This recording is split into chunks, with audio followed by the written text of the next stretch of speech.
주님 홀로 높임 받으소서. 2024년 10월 20일 동일교회 주일 오전 예배를 하겠습니다. 다 함께 묵상으로 기도하시겠습니다.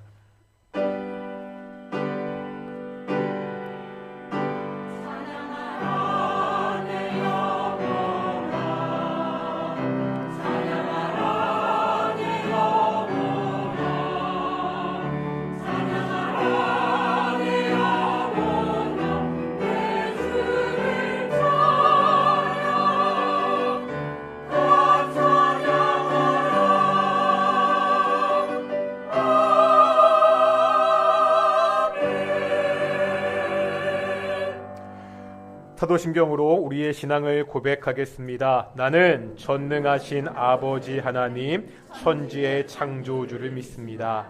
나는 그의 유일하신 아들 우리 주 예수 그리스도를 믿습니다. 그는 성령으로 잉태되어 동정녀 마리아에게서 나시고 본디오 빌라도에게 고난을 받아 십자가에 못 박혀 죽으시고 장사된 지 사흘 만에 죽은 자 가운데서 다시 살아나셨으며 하늘에 오르시어 전능하신 아버지 하나님 우편에 앉아 계시다가 거기로부터 살아있는 자와 죽은 자를 심판하러 오십니다. 나는 성령을 믿으며 거룩한 공교회와 성도의 교제와 죄를 용서받는 것과 몸의 부활과 영생을 믿습니다. 아멘. 찬송가 31장 함께 찬양하시겠습니다.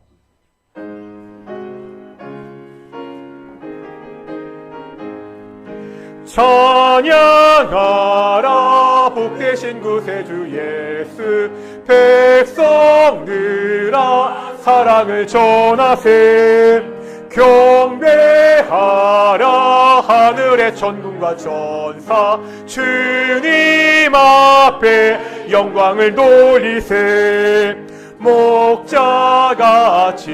우리를 지키시고 종일 품에 늘 안아주시니 찬양하라 높으신 권세를 찬양 영원히 드리세 찬양하라 복되신 구세주 예수 우리 대신 죽음을 당했네 구주 예수 영원한 구원의 소망 경배하며 겸손히 절하세 찬양하라 우리 죄 지신 예수 그의 사랑 한없이 크셔라 찬양하라 높으신 권세를 찬양 영원히 드리세 찬양하라 복되신 구세주 예수 천사들아 즐겁게 찬양해 구주 예수 영원히 다스리시니 멸류관을 주 앞에 드리세 구주 예수 세상을 이기시고 영광 중에 또다시 오시리 찬양하라 높으신 권세를 찬양 영원히 드리세 성시 교독하겠습니다. 우리 시편 90편입니다. 36번 교독문 36번 시편 90편 교독하시겠습니다. 주여 주는 대대에 우리의 거처가 되셨나이다.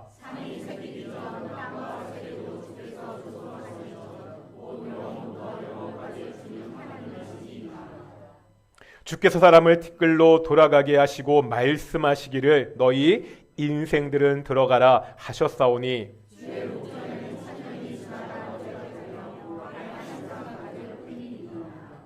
주께서 그들을 홍수처럼 쓸어 가시나이다. 그들은 잠깐 자는 것 같으며 아침에 돋는 풀 같으니이다.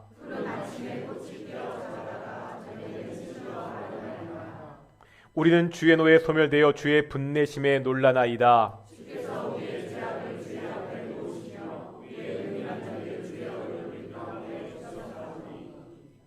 우리의 모든 날이 주의 분노 중에 지나가며 우리의 평생이 순식간에 다였나이다.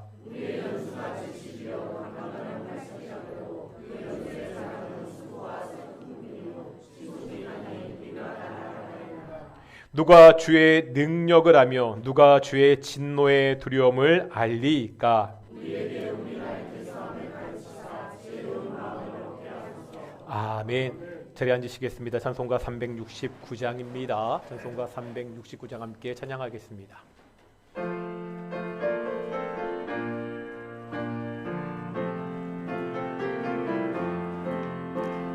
죄짐 맡은 우리 구주 어찌 좋은 친군지 걱정 근심 무거운 짐 우리 주께 맡기세. 주께 고함 없는 고로 복을 받지 못하네. 사람들이 어찌하여 아랫줄을 모를까. 시험 걱정 모든 괴로움 없는 사람 누군가. 부질없이 낙심 말고 기도 드려 아뢰세. 이런 진실하신 친구 찾아볼 수 있을까. 우리 약함하시오니 어찌 아니하릴까. 근심 걱정 무거운 짐 아니신 자 누군가. 피난처는 우리 예수 주께 기도드리세. 세상 친구 멸시하고 너를 조롱하여도 예수 품에 안기어서 참된 위로 받겠네.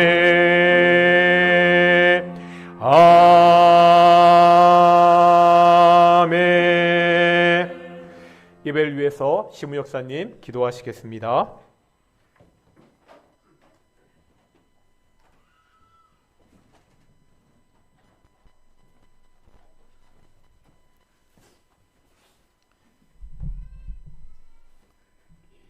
하나님 아버지의 은혜를 감사를 드립니다. 지난 일주일 동안도 우리가 세상에 살면서 우리가 주님의 자녀로서 열심히 산 것을 주님께서 알아주시고 또한 주님께서 복을 내려주시기를 바랍니다. 또한 지난 일주일 동안 또 우리가 살면서도 알게 모르게 지은 죄도 많은 줄 아옵나이다. 주님, 이 시간을 통하여 주의 보혈로서 깨끗게 씻겨주시옵소서. 하나님 아버지, 우리 동인교회에 연로하신 분들이 많은 줄 아옵나이다. 그분들의 영육 간의 강건을 주님께서 함께하여 주셔서 늘 건강하게 교회에 나와서 주님과 함께 예배드릴 수 있게 하여 주시옵소서. 하나님 아버지, 우리가 늘 살면서도 주님을 떠나 사는 것이 많은 줄 아옵나이다. 주님, 우리를 주님께 더 가까이 갈 수 있는 믿음과 건강함을 주시옵소서. 하나님 아버지, 또한 우리 성가대 늘 주님 앞에 성호를 부르며 수고하고 있습니다. 그들의 신원의 건강을 지켜주시고 함께하여 주시옵소서. 아버지, 또한 우리 동인교회 각 기관마다 주님께서 함께하셔서 그들이 하고자 하는 마무리 잘 질 수 있는 이해가 될 수 있도록 주님께서 함께 동행하여 주시옵소서. 말씀을 전하시는 목사님께 주님께서 함께하셔서 그의 건강과 영육 간의 강건함을 함께하시고 그 말씀이 우리에게 깊이 아로새겨질 수 있는 귀한 말씀이 될 수 있도록 능력의 능력을 더하여 주시옵소서. 하나님 아버지, 모든 말씀 예수님의 이름으로 기도합나이다. 아멘.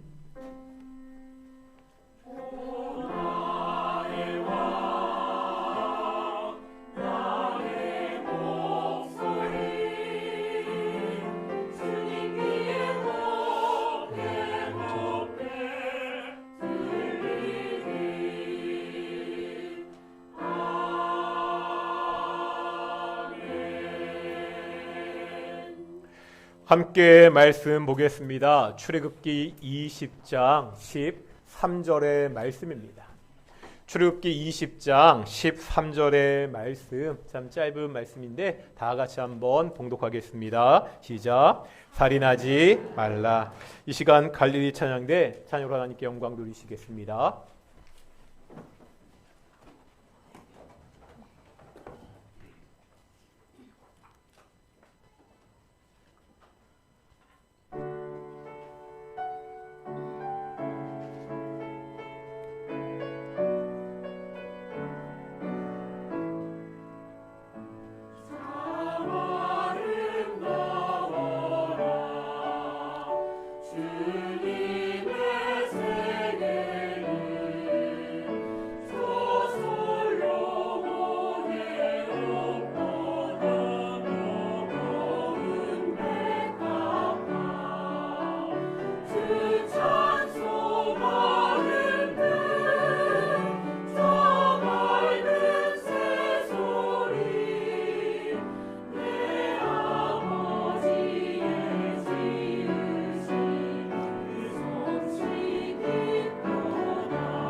아멘. 오늘도 찬양 감사합니다. 오늘 좀 쌀쌀하네요. 얼마 전에 우리가 이렇게 인사했거든요. 이 더운 여름 당신 때문에 견딜 수 있었습니다. 그런데 어느덧 굉장히 쌀쌀한 날씨가 되었는데요. 우리 오늘 옆에 분들과 이렇게 인사하며 시작하겠습니다. 이 계절 당신 때문에 따뜻합니다. 인사하겠습니다. 시작. 예, 어떠한 상황에도 옆에 있는 성도들 때문에 따뜻하게 보낼 수 있는 귀한 동인교회가 되기를 축원합니다.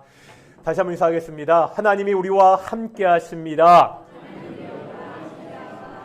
예, 오늘 동인교회 예배도 하나님의 영광의 임재가 함께 있는 귀한 예배가 되기를 축원합니다.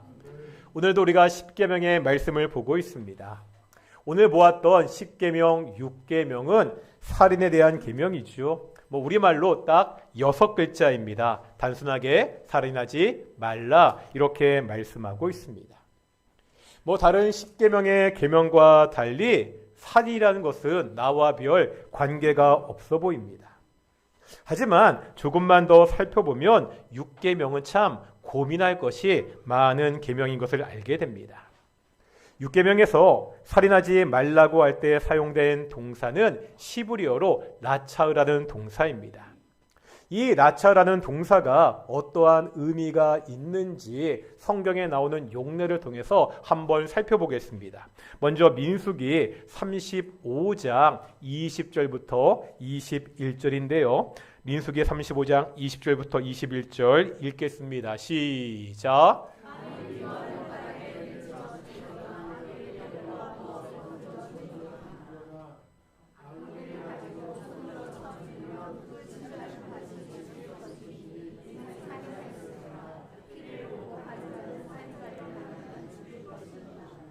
어떤 말씀이죠? 상대방에 대해서 미워하는 마음, 악의를 가지고 사람을 죽이는 경우입니다. 이런 사람은 반드시 죽이라고 말씀하고 있습니다.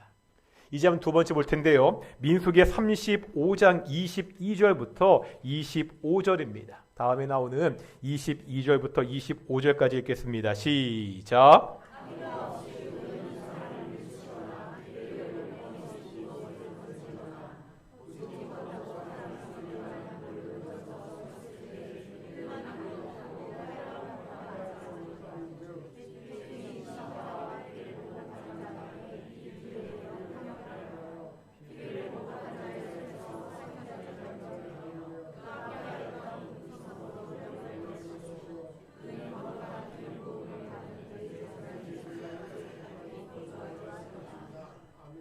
이게 첫 번째 경우랑 상황이 다르죠. 어떤 경우죠? 앞에 거는 나쁜 마음을 가지고 사람을 죽이려는 경우였습니다. 이번 상황은 악의가 없이 실수로 사람을 죽이는 경우. 이걸 뭐라고 이야기하죠? 과실치사죠. 이러한 것도 성경은 분명히 살인이라고 말씀하고 있습니다. 이런 일이 벌어지지 않도록 조심해야 된다 말씀하고 있죠. 단 이런 경우에는 피해자의 가족들로부터 보호를 받을 수 있도록 했습니다. 판결을 받기 전까지 도피성에서 피할 수 있다고 그렇게 말씀하고 있습니다. 그런데 이제 세 번째 경우를 볼 텐데요. 이거는 또 완전히 다릅니다. 직접적으로 사람을 죽이지는 않지만 사람을 죽게 한 경우입니다. 열왕기상 21장 19절 보겠습니다. 열왕기상 21장 19절입니다. 시작.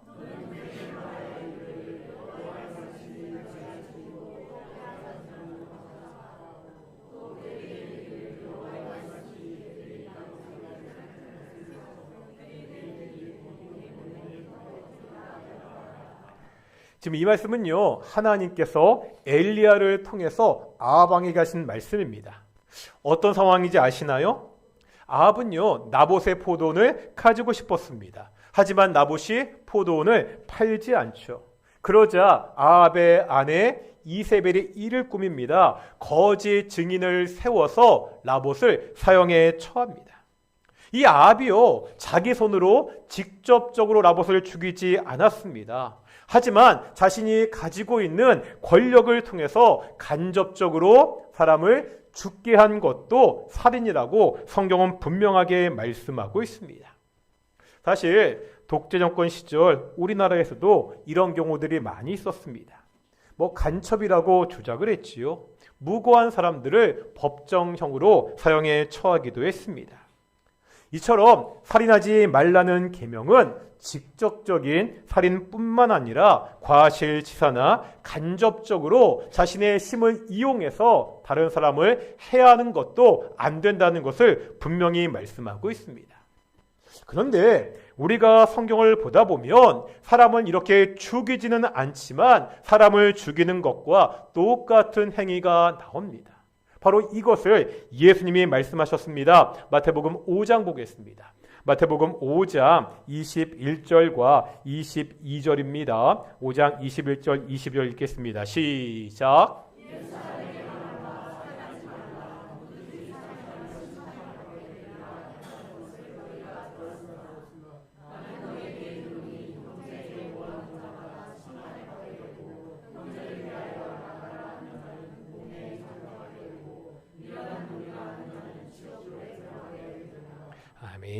여기에 라가라는 말이 나오죠.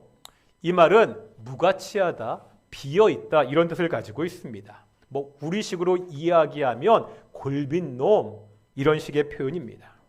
예수님은 지금 자신의 형제들에게 화를 내거나 무가치하다고, 고립이었다고, 바보라고 그 놀리는 것이 뭐랑 같다는 거예요? 사람을 죽이는 것, 살인과 같다고 말씀하고 있습니다. 왜 이렇게 말씀하시죠? 단순히 더러운 말은 잘못이다, 이것을 지적하는 것이 아닙니다. 상대방에게 이렇게 욕하는 것은 상대방의 존재를 무시하는 것입니다. 물론 육체적으로는 죽이지 않습니다. 하지만 상대방의 영혼을 피폐하게 합니다. 한 사람의 존재를 죽이는 행위라는 거예요. 말로 상대방을 무시해서 그 영혼을 피폐하게 만드는 그것도 뭐라고요? 살인이라고 말씀하고 있습니다. 요즘은 이와 굉장히 비슷한 것이 있습니다. 학교 폭력과 집단 따돌림입니다. 송혜교가 주연했던 더 글로리라는 드라마가 신드롬을 일으킨 적이 있습니다. 이게 주인공이 고등학교 시절 자신을 괴롭혔던 그 학생들을 다 커가지고 철저하게 복수하는 그러한 내용입니다. 많은 사람들이 이 복수극에 환호를 보냈습니다. 하지만 현실은 드라마와 다르죠. 복수를 하는 것은 현실적으로 거의 불가능합니다. 오히려 시달림 끝에 자살을 하는 경우도 많은 것을 우리는 뉴스를 통해서 접하게 됩니다. 칼을 들어서 사람을 죽이지 않더라도 그 혀를 가지고 따돌림으로 사람을 죽일 수 있다는 거예요. 이건 역시 살인이라고 성경은 가르치고 있습니다. 우리 주변에서 말로, 행동으로 사람의 존재를 무가치하게 만드는 이러한 일이 벌어지지 않도록 우리가 노력해야 됩니다. 이건 역시 우리가 6계명의 말씀을 지키는 방법입니다.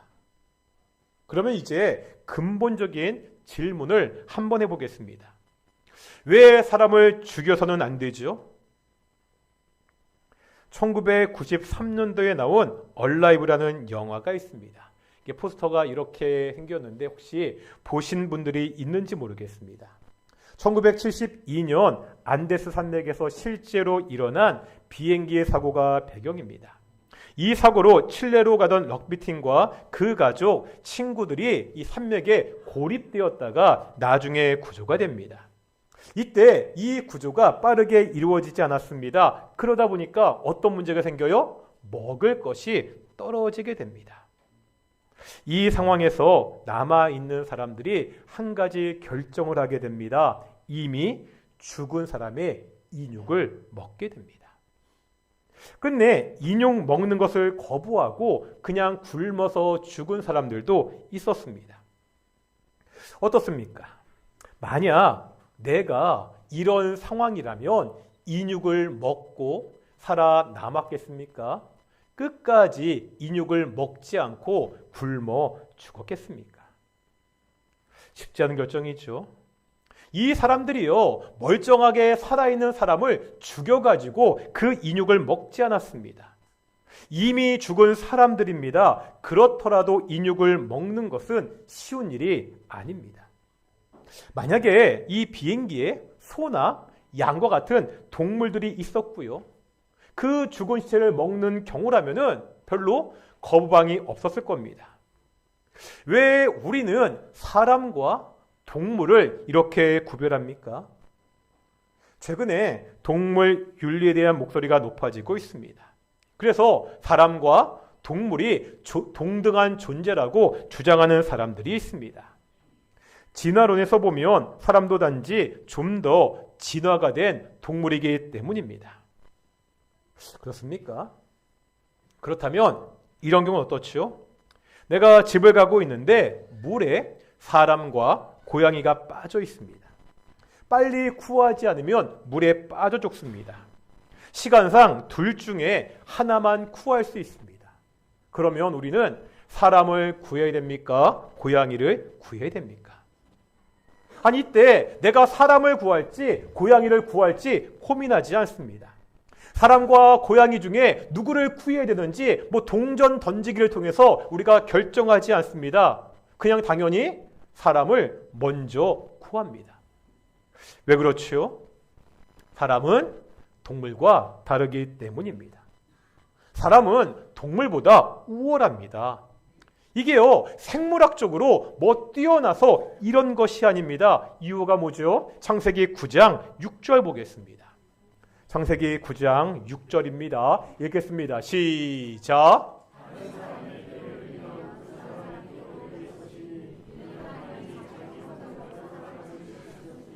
아멘. 왜 사람이 동물보다 우월하죠? 왜 사람을 죽여서는 안 되죠? 하나님이 사람을 하나님의 형상대로 창조하셨기 때문입니다. 다른 이유가 없습니다. 모든 사람은 다 하나님의 형상대로 지어진 존재입니다.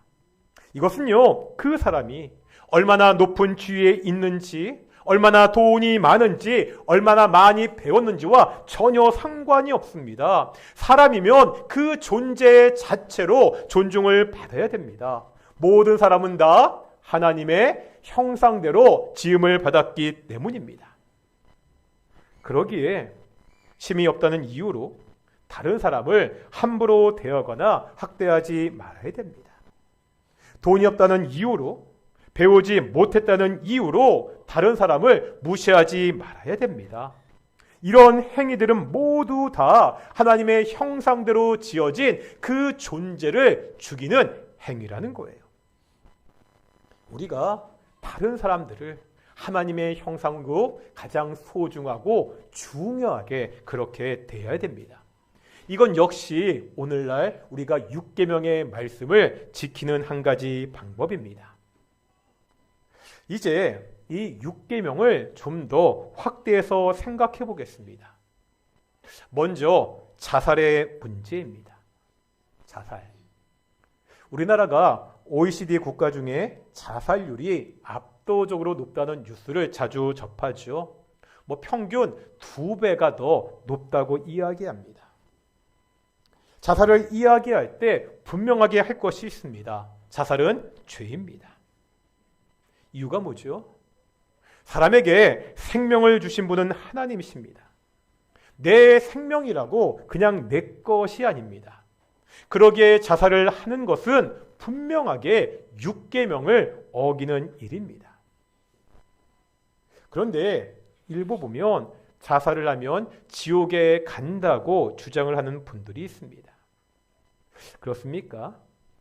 자살을 하면 그 사람은 반드시 지옥에 갑니까? 성경 어디에도 자살을 하면 지옥에 간다고 단정적으로 말한 것은 없습니다. 그래서 이렇게 말하기도 합니다. 다른 죄는 회개할 수 있습니다. 하지만 자살은 자기가 죽어버렸기 때문에 그 자살죄에 대한 회개의 기회가 없습니다.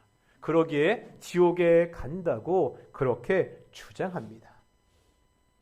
이런 주장에 대해서는 어떻게 생각하시죠? 우리가 죄를 지으면 회개해야 됩니다. 그렇다고 죽기 전에 내가 지었던 모든 죄를 다 회개하고 죽을 수 있습니까? 오늘도 우리 집사님이 대표 기도 중에 이런 기도 하셨는데요. 알고도 지은 죄, 모르고도 지은 죄를 다 용서해 주십시오. 왜 이렇게 기도하는 거죠? 죄 용서를 간절히 바라는 마음으로 그렇게 기도하는 겁니다. 이 기도는 의미가 있고 충분히 이해가 갑니다. 하지만 우리 개인들이 그냥 이렇게 내가 모르고도 지은 죄를 다 용서해 주십시오. 그렇게 기도한다면 구체적인 잘못에 대한 회개 없이 그렇게 기도한다고 내가 모르고 지었던 죄들이 다 용서받을 수 있습니까? 지옥에 가고 안 가고는 한 사람의 구원에 관한 문제입니다. 구원은 누구의 일이죠? 전적으로 하나님의 일입니다.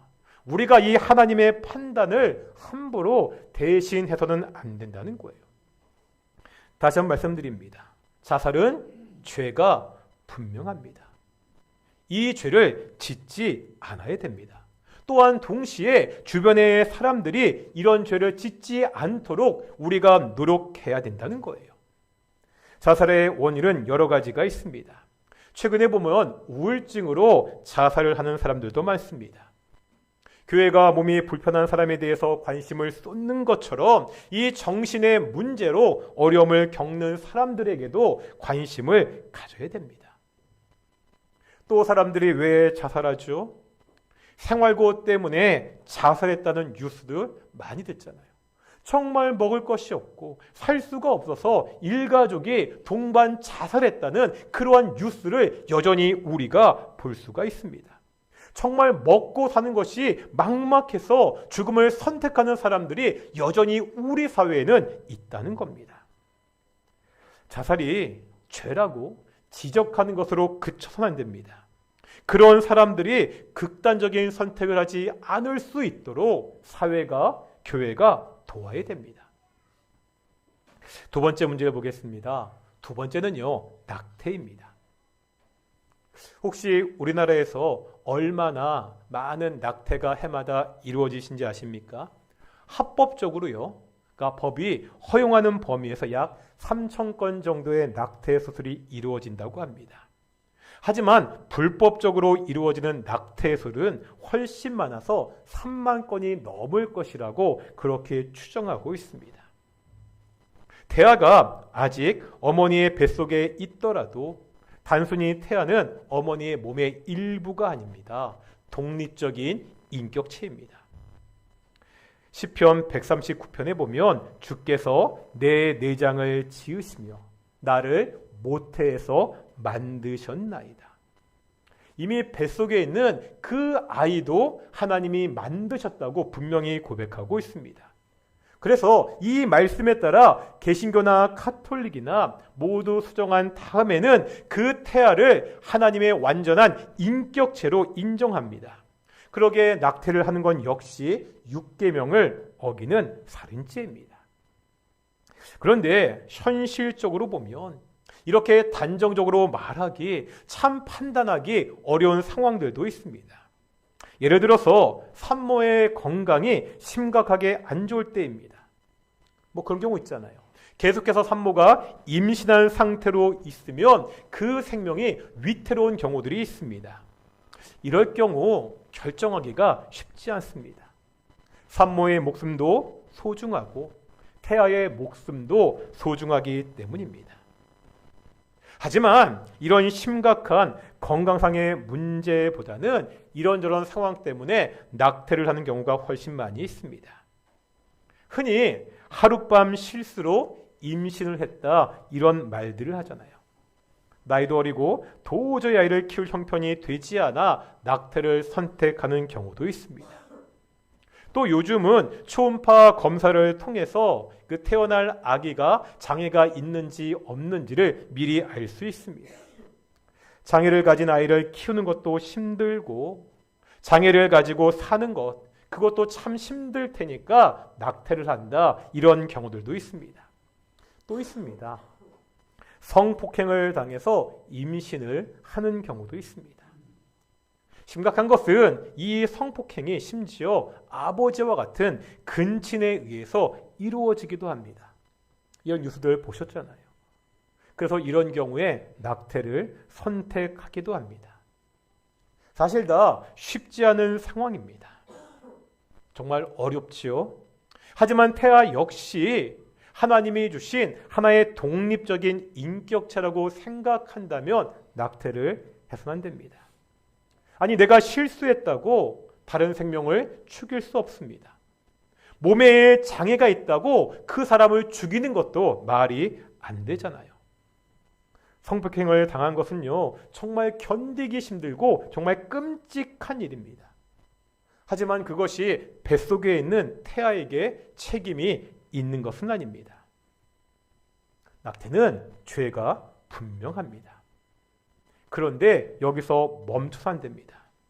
교회가 여기까지만 죄라고만 이야기해서는 안 된다는 거예요.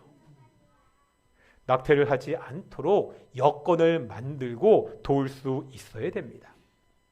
도저히 아이를 키울 여건이 안 되는 어린 부모들이 있습니다. 이들을 대신해서 국가가 아이를 키울 수 있는 입양 시스템이나 양육 시설을 제대로 만드는 일에 관심을 가져야 됩니다. 장애를 가진 그 아이들을 잘 키울 수 있도록 경제적이고 제도적으로 도울 수 있어야 됩니다. 미혼모들 있잖아요. 미혼모들에 대한 편견을 버려야 됩니다. 이 사람들을 편견을 가지고 바라보지 말아야 됩니다. 여러 가지 어려운 상황에서도 아이를 낳기로 결정하고 그렇게 기르는 미혼모들을 도울 수 있는 시스템을 만들어야 됩니다. 이런 노력들이 함께 있을 때 낙태를 반대하는 교회의 목소리에 힘이 실릴 수가 있습니다. 이제 세 번째 볼 텐데요. 세 번째는 사회적인 참사입니다. 2022년 10월 29일 이태원에서 끔찍한 참사가 벌어졌습니다. 축제를 즐기기 위해 모였던 인파들 중 일부가 좁은 골목에 몰리면서 대형 압사 사고가 났잖아요. 벌써 2년이 지났습니다. 이 사고 당시에요, 159명이 사망하고 195명이 부상을 당했습니다. 제가 말씀드린 적이 있는데 그 사고가 난 골목은 제가 굉장히 익숙한 곳이었습니다. 예전에 그 골목 바로 위에 저희 이모가 운영하는 식당이 있었습니다. 그래서 걔가 그 길을 굉장히 자주 지나다니던 골목이었습니다. 그 좁은 골목에서 이렇게 엄청난 사상자가 났다는 사실에 저도 당시에 굉장히 큰 충격을 받았습니다. 그런데 이를 두고 놀러 갔다가 죽은 걸 가지고 왜 그렇게 난리냐고 말하던 사람들이 있었습니다. 많은 사람들이 몰려서 어쩔 수 없었다고 말하는 사람들도 있었습니다. 하지만 놀러 간 것이 죽어야 되는 잘못은 아닙니다. 또 많은 사람이 몰릴 것이라는 것은 충분히 예측 가능한 일이었습니다. 이것을 미리 대비하지 못한 행정당국은 마땅히 그 책임을 져야 됩니다. 자연재해도 마찬가지입니다. 2023년 7월 15일 충청북도 청주시 오성읍에 있는 지하차도가 폭우로 침수가 되었습니다. 그래서 14명이 죽는 사고가 있었습니다. 근처 제방독이 터졌고요. 인근의 강이 범람했습니다. 그 결과 6만 톤에 달하는 어마어마한 물의 양이 단 2, 3분 만에 지하차도에 들어쳤습니다. 이 물살을 빠져나오지 못한 그 차에 타고 있던 사람들 14명이 그 자리에서 죽고 말았습니다. 폭우가 내리는 자연재해는 어쩔 수 없습니다. 하지만 이미 많은 비가 예보된 상태였고요. 계속해서 비가 내리고 있었습니다. 당연히 지하차도에 대한 교통 통제가 있어야 됐습니다. 하지만 아무런 조치는 없었고요. 그 결과가 끔찍한 참사였습니다. 사회적 참사는 자신이 직접적으로 사람을 죽인 것은 아닙니다. 하지만 자신이 해야 될 일을 소홀히 해서 이런 참사가 일어났다면 이것은 간접적으로 율계명을 어긴 것이 됩니다. 신명기 22장 8절 보실 텐데요. 신명기 22장 8절의 말씀입니다. 읽겠습니다. 시작.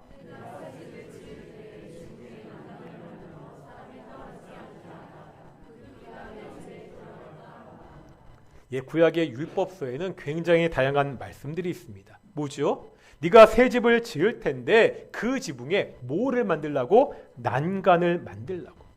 이런 겁니다. 당시 집은요, 지붕이 평평했습니다. 그래서 그 지붕도 하나의 생활 공간이었습니다.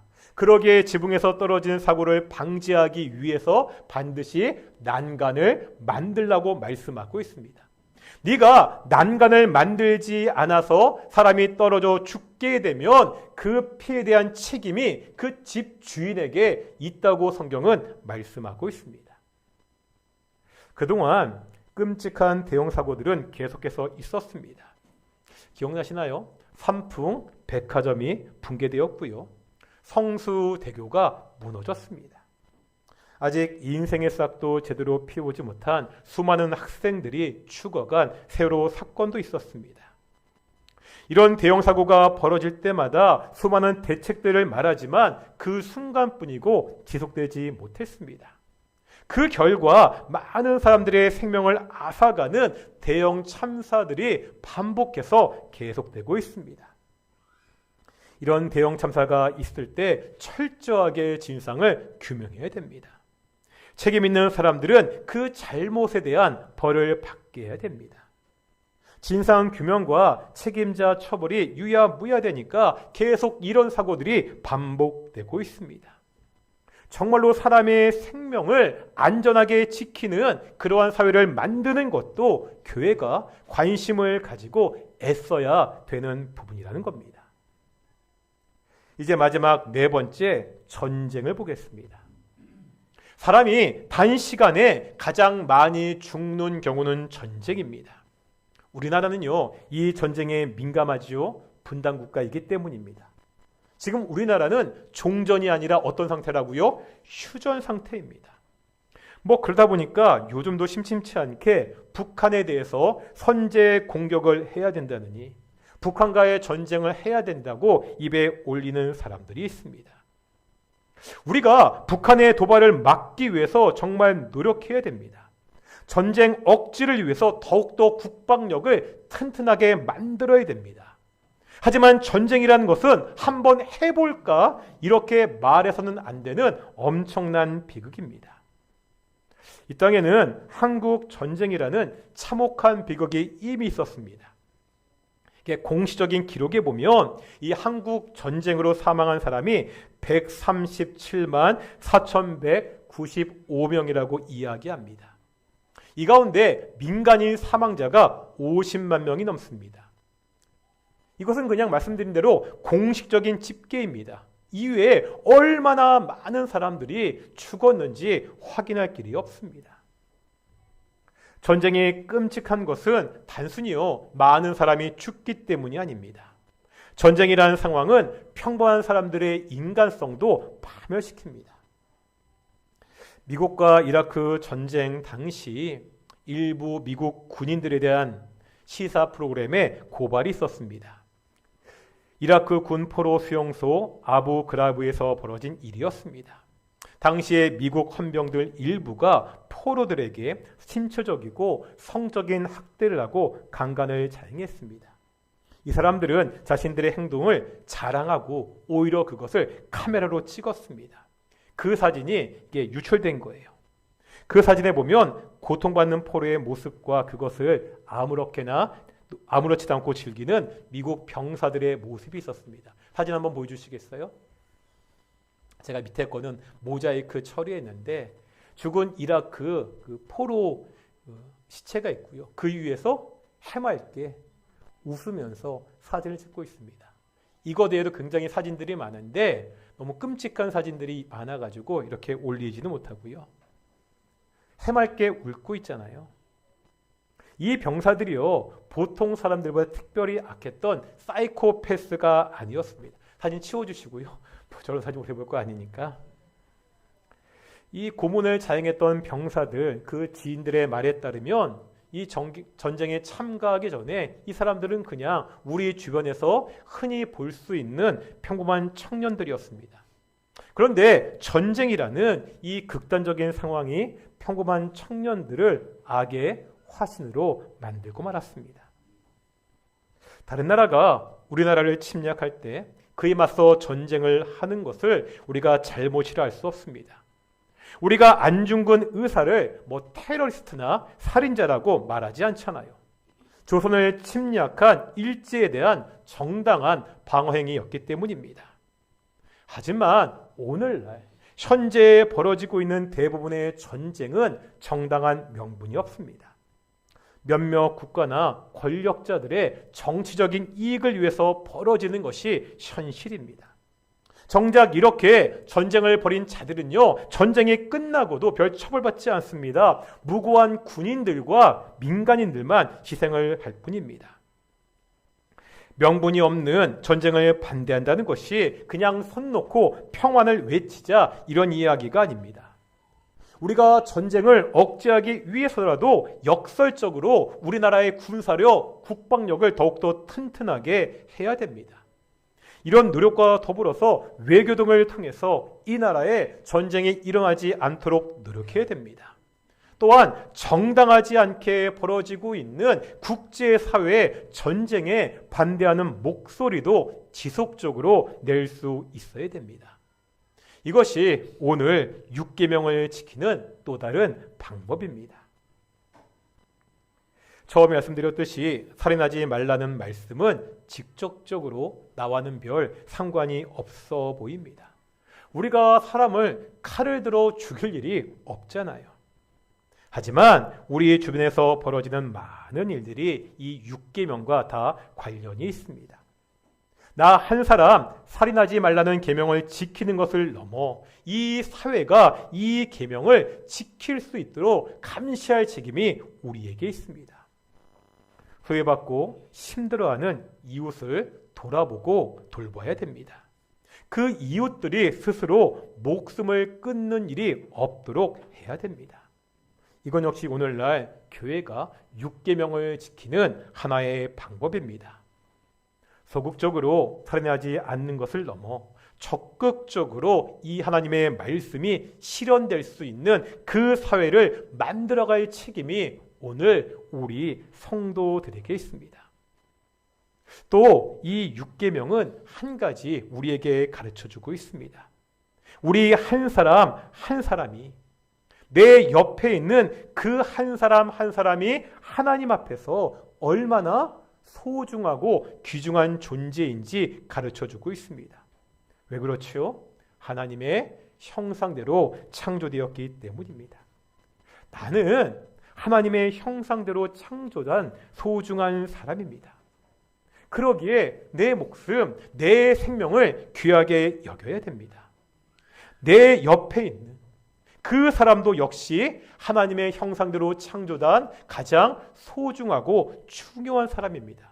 그러기에 그 사람이 온전한 삶을 누릴 수 있도록 우리가 관심을 가지고 끊임없이 기도할 수 있어야 됩니다.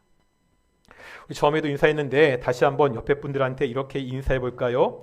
당신은 나에게 소중한 사람입니다. 사랑하는 동인교회가 서로에 대한 이 소중한 마음을 품고 서로를 세워가는 귀한 교회가 되기를 축원합니다. 우리 한번 그 마지막 우리 소중하다고 인사했는데 당신은 사랑받기 위해 태어난 사람이란 찬양이 있죠. 이 찬양 한번 해볼 텐데요. 반주시겠습니까?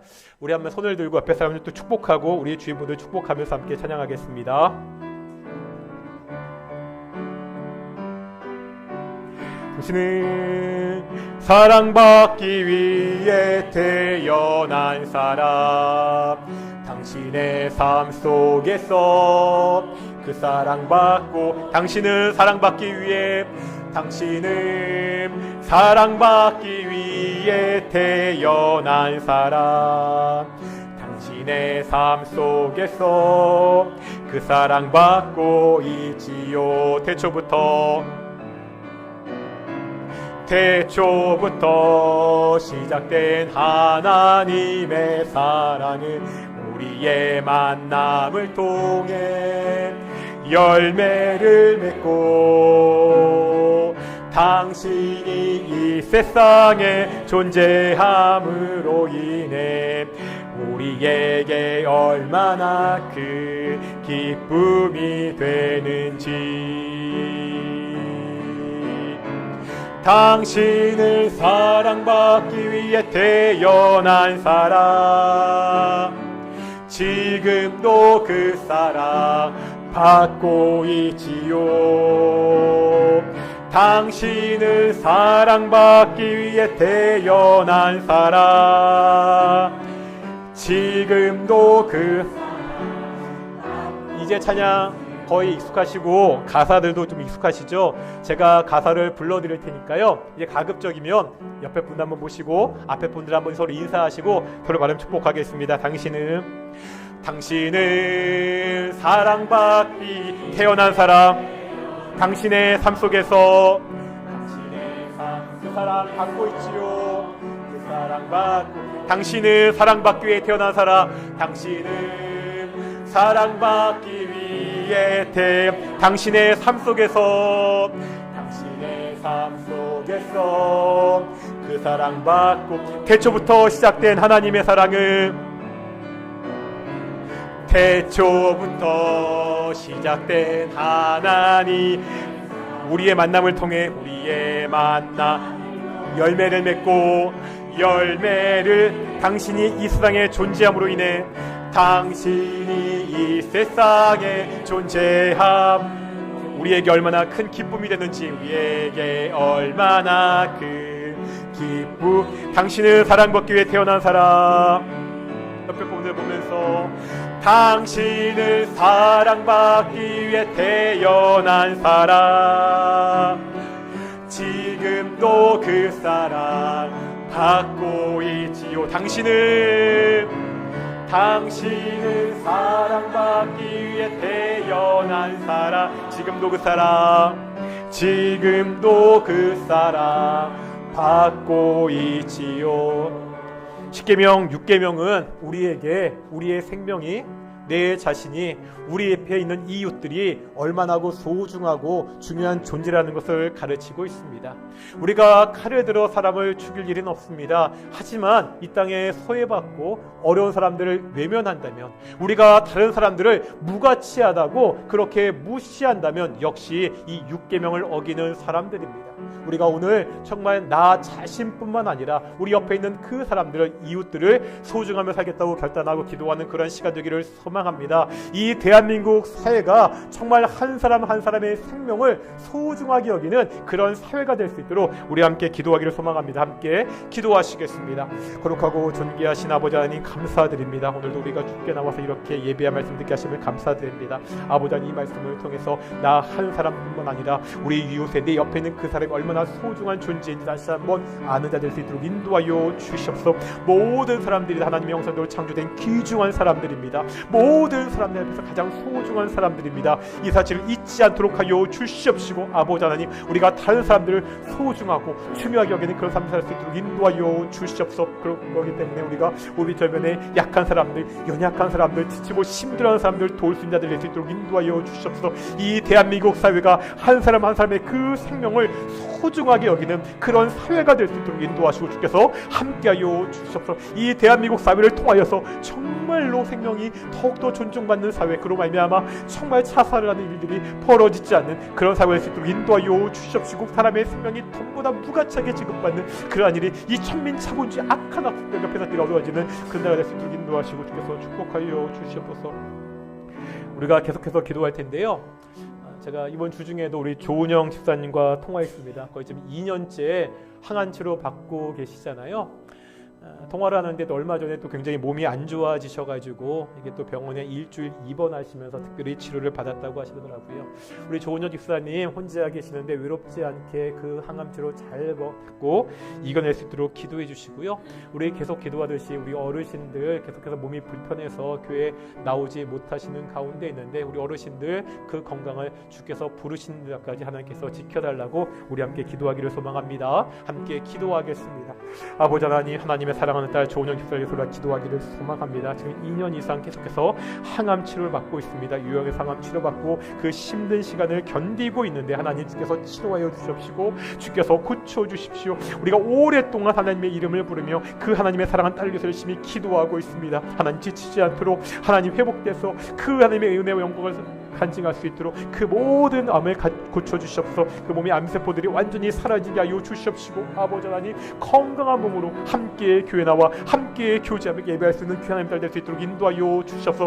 혼자 요양 안에서 생활하는 가운데 있습니다. 그 마음이 외롭지 않도록, 그 마음이 힘들지 않도록 그 마음을 지켜주십시오. 아버지 하나님, 주께 기도한 딸 되게 하시고 정말 하나님이 함께 하심을 언제나 알고 누리는 귀한 딸 될 수 있도록 인도하시고 주께서 함께 주시옵소서. 하나님, 또 우리 교회 우리 어르신들 계십니다. 우리 김영희 사모님, 이남 권사님, 우리 박 권사님, 우리 남궁가 순 권사님, 우리 집사님, 김영 집사님, 우리 하나님, 우리 정현주 성도님, 우리 많은 분들이 지금 요양원에 계시고 집에서 하나님 그 몸을 위해서 집에 계셔만 하는데 하나님 그대 건강을 지켜주셔서 정말 주께서 마지막 부르시는 그날까지 그 건강한 몸으로 주께 할 수 있도록 하여 주시옵소서. 아버지, 정말 조금더 건강이 회복되어서 이 주께 나와서 함께 예배할 수 있는 귀한 우리 하나님, 우리 어르신 될 수 있도록 인도하시고 주께서 축복하시고 주께서 함께하여 주시옵소서. 거룩하고 존귀하신 아버지 하나님 감사드립니다. 오늘도 우리가 6계명을 통해서 우리가 이 땅 가운데 어떻게 살아가야 되는지 알게 하심을 정말로 감사드립니다. 바로 내가 내 옆에 있는 그 사람이 하나님의 형상대로 창조한 귀중한 존재라는 것을 알게 하여 주시옵시고 이 사회가 그 하나님의 소중한 한 생명을 정말 귀하게 여기는 그 생명을 지켜나가는 그런 대한민국 사회가 될 수 있도록 주께서 지켜 주시옵소서. 감사드립니다. 이 모든 말씀 예수님의 이름으로 기도드렸습니다. 아멘. 찬송가 215장 하시면서 우리 헌금 봉헌하겠습니다. 찬송가 215장입니다. 1절과 4절 하시겠습니다.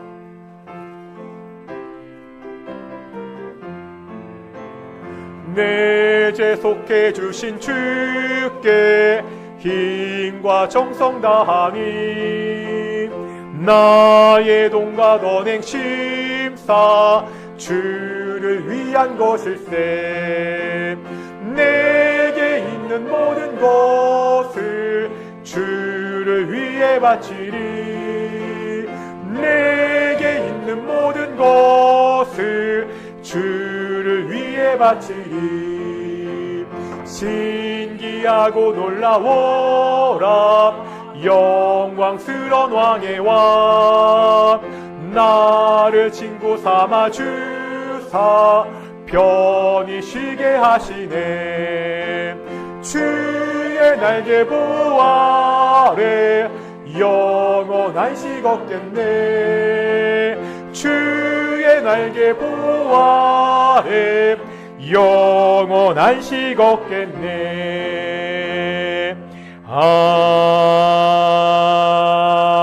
아멘.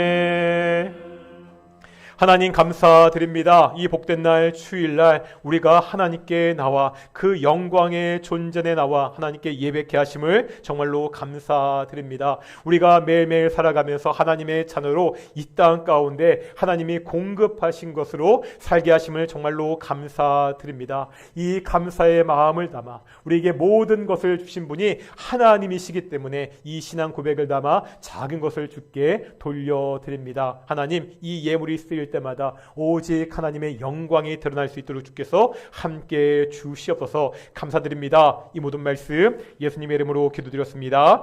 아멘. 다시 한번 인사하겠습니다. 하나님이 우리와 함께 하십니다.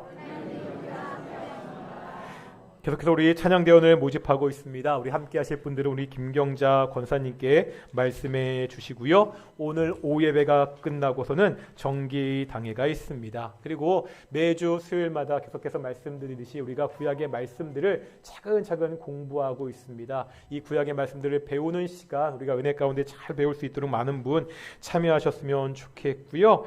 제가 이번 주 월요일부터 수요일까지 그 3일 동안 정치액 휴가를 갑니다. 이제 2025년도를 준비할 때가 되었는데 조용한 휴가 가운데서 2025년 잘 준비할 수 있도록 좀 그렇게 기도해 주셨으면 좋겠고요. 오늘도 나가실 때 떡이 있습니다. 요즘 매주 떡이 있는데요. 우리 김순희 성도님 오신 것도 고마운데 이게 무릎 수술 받고 오랫동안 계속해서 재활하시다가 오늘 오래간만에 오셨거든요. 또 감사하는 마음으로 우리 성도들에게 떡을 그렇게 대접합니다. 나가실 때 맛있게 드셨으면 좋겠습니다. 자리에서 일어나시겠습니다. 찬송가 54장입니다. 찬송가 54장 함께 찬양하겠습니다.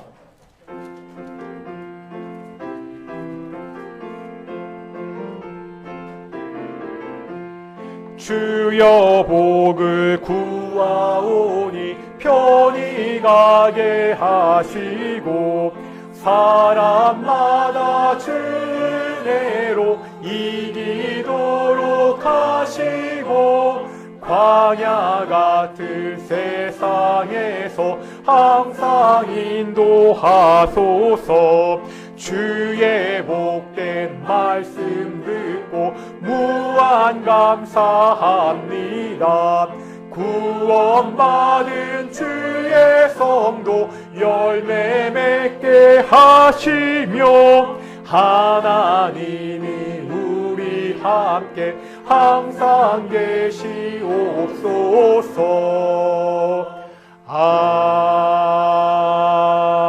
아멘. 기도하겠습니다. 기도하겠습니다. 이제는 예수 그리스도의 은혜와 아버지 하나님의 사랑하심과 성령 하나님의 인도하심이 이 땅 가운데서 생명을 소중하게 생각하며 살아가는 동인의 성도들 가운데 영원히 함께 하시기를 축원하옵나이다. 아멘.